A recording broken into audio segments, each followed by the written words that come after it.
Call of Duty is officially slipping. BO7 sales are down, players are going to other games, and the excitement just isn't there anymore. So today, I want to talk about what's going wrong and some things COD can do to get the series back to where it used to be. Let's get into it.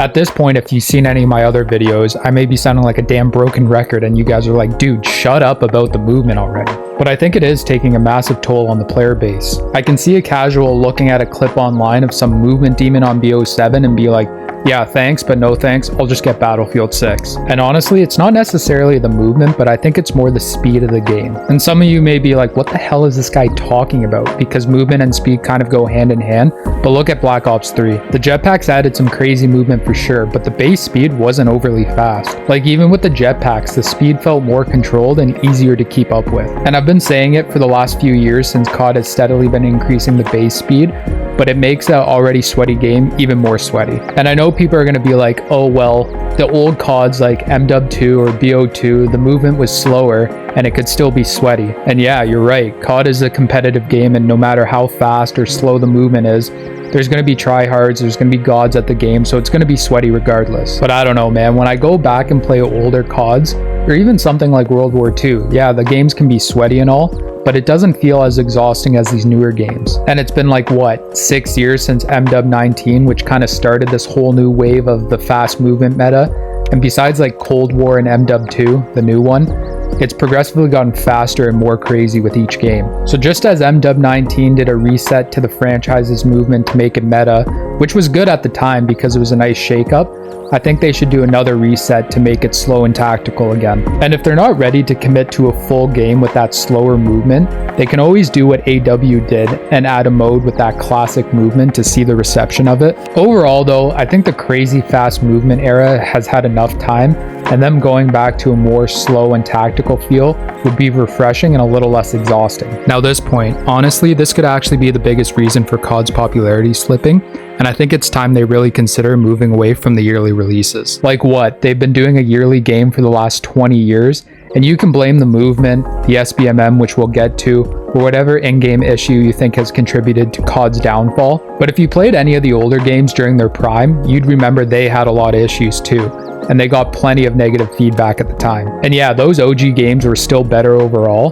but even in the golden era, the changes from game to game weren't that big. Like yeah, sure, there were new features, but there was nothing that completely reinvented the series.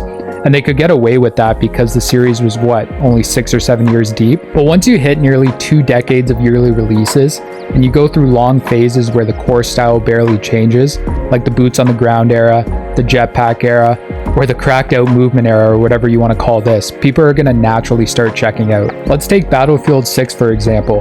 The game sold well for obviously many reasons, but I'd say one of the biggest factors was because the anticipation for it was huge. When a franchise steps away for a little bit, people are going to start missing it, the marketing's going to hit a little harder, and people don't know what to expect from it. That break creates a level of excitement you just don't get with a series that drops every single year. MW19 also had the same effect. COD was in such a weird spot at the end of the jetpack era through BO4. The series had a bit of an identity crisis, bouncing back and forth between what the core style should be like. Then MW19 dropped. It had been 8 years since the last Modern Warfare title, and that break alone was enough to pull people back in. On top of all that, it launched with a brand new engine, new movement, a different map philosophy with doors, and of course Warzone, which felt completely fresh at the time. And some of you may be yelling at your screen right now being like, that game ruined COD, and you know, maybe it did, but you can't deny it played a massive role in reviving the franchise when it needed it the most. I also think mixing in some remasters of the OG games in between would be a good move.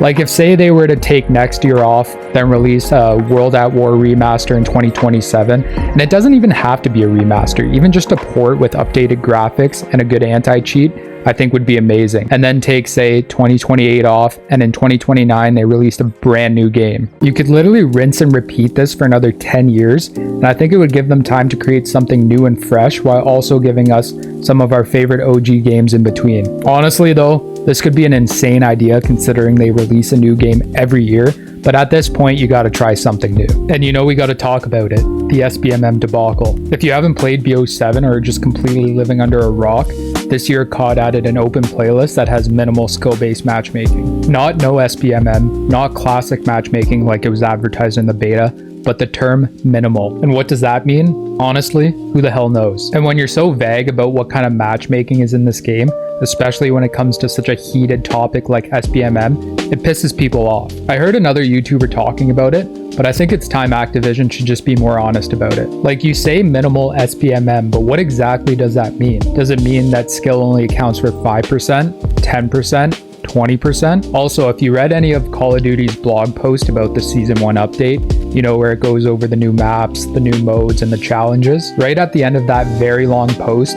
it added something interesting. Basically, they've seen that the standard playlist that has SBMM is doing better, so now it will be pretty much the first tab you can select when you go to find a game. It's not going to be kind of hidden like it has been. And like, what does that mean? There's no data or really any follow-up to that statement. Like, is 90% of the player base in standard? Is it a 50-50 split?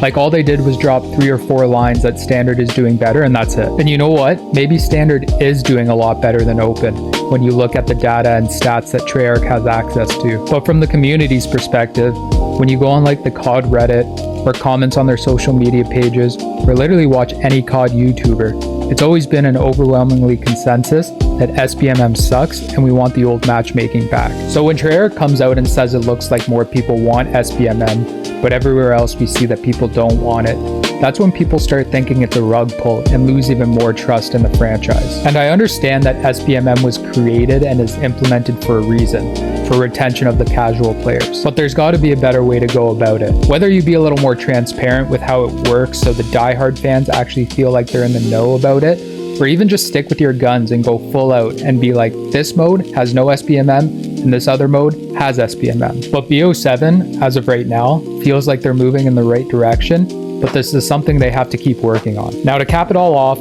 this point, just like ditching the yearly releases, I think is something COD really needs to do if they want the series to get back on track, and that's separating their main game from Warzone. And I know both games being linked together hurts Warzone in a way too, but I think it does a lot more damage to the multiplayer and the base game. Also, I know these clips are from Resurgence, but whatever, close enough. But when Warzone released back in 2020, it was exactly what Call of Duty needed at the time.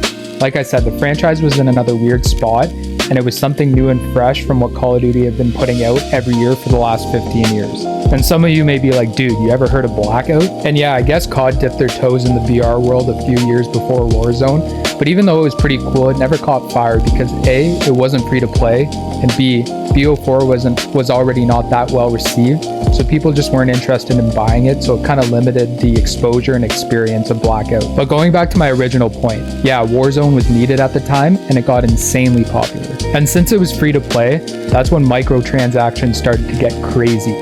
They needed to make money somehow, and along came, you know, the skins and the battle passes. And because Activision wanted to create this little ecosystem and have all the modes connected, those wacky skins started making their way into multiplayer. Ever since Warzone became their cash cow, and since they wanted all the modes to feel kind of connected, it's pretty obvious they put way more resources into Warzone and made the base game follow along. Like, look at what's happened since Warzone's been released.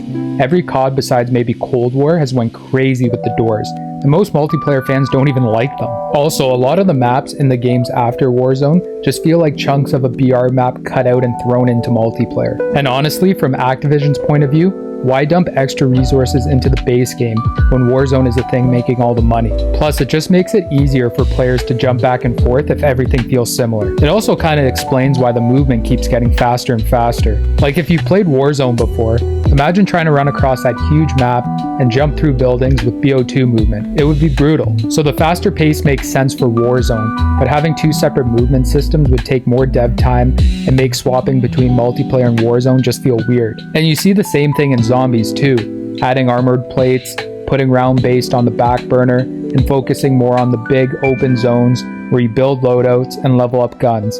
Again, very Warzone inspired. And honestly, I know Warzone has many issues on its own, but I think if Activision really wants to have a good base game and a good Warzone, they have to stop trying to make them interconnected. And that's what I think Call of Duty can do to get the franchise back on track. I'm curious to hear what you guys think though. Would any of these changes be enough for the franchise to turn things around? And I know it just came out that Activision said they're going to stop releasing back-to-back Black Ops and Modern Warfare titles, but do you think they'd really bite on stopping the yearly releases, even if it went to every other year? As always guys, thanks for watching, and I'll catch you in the next one. Peace. Peace.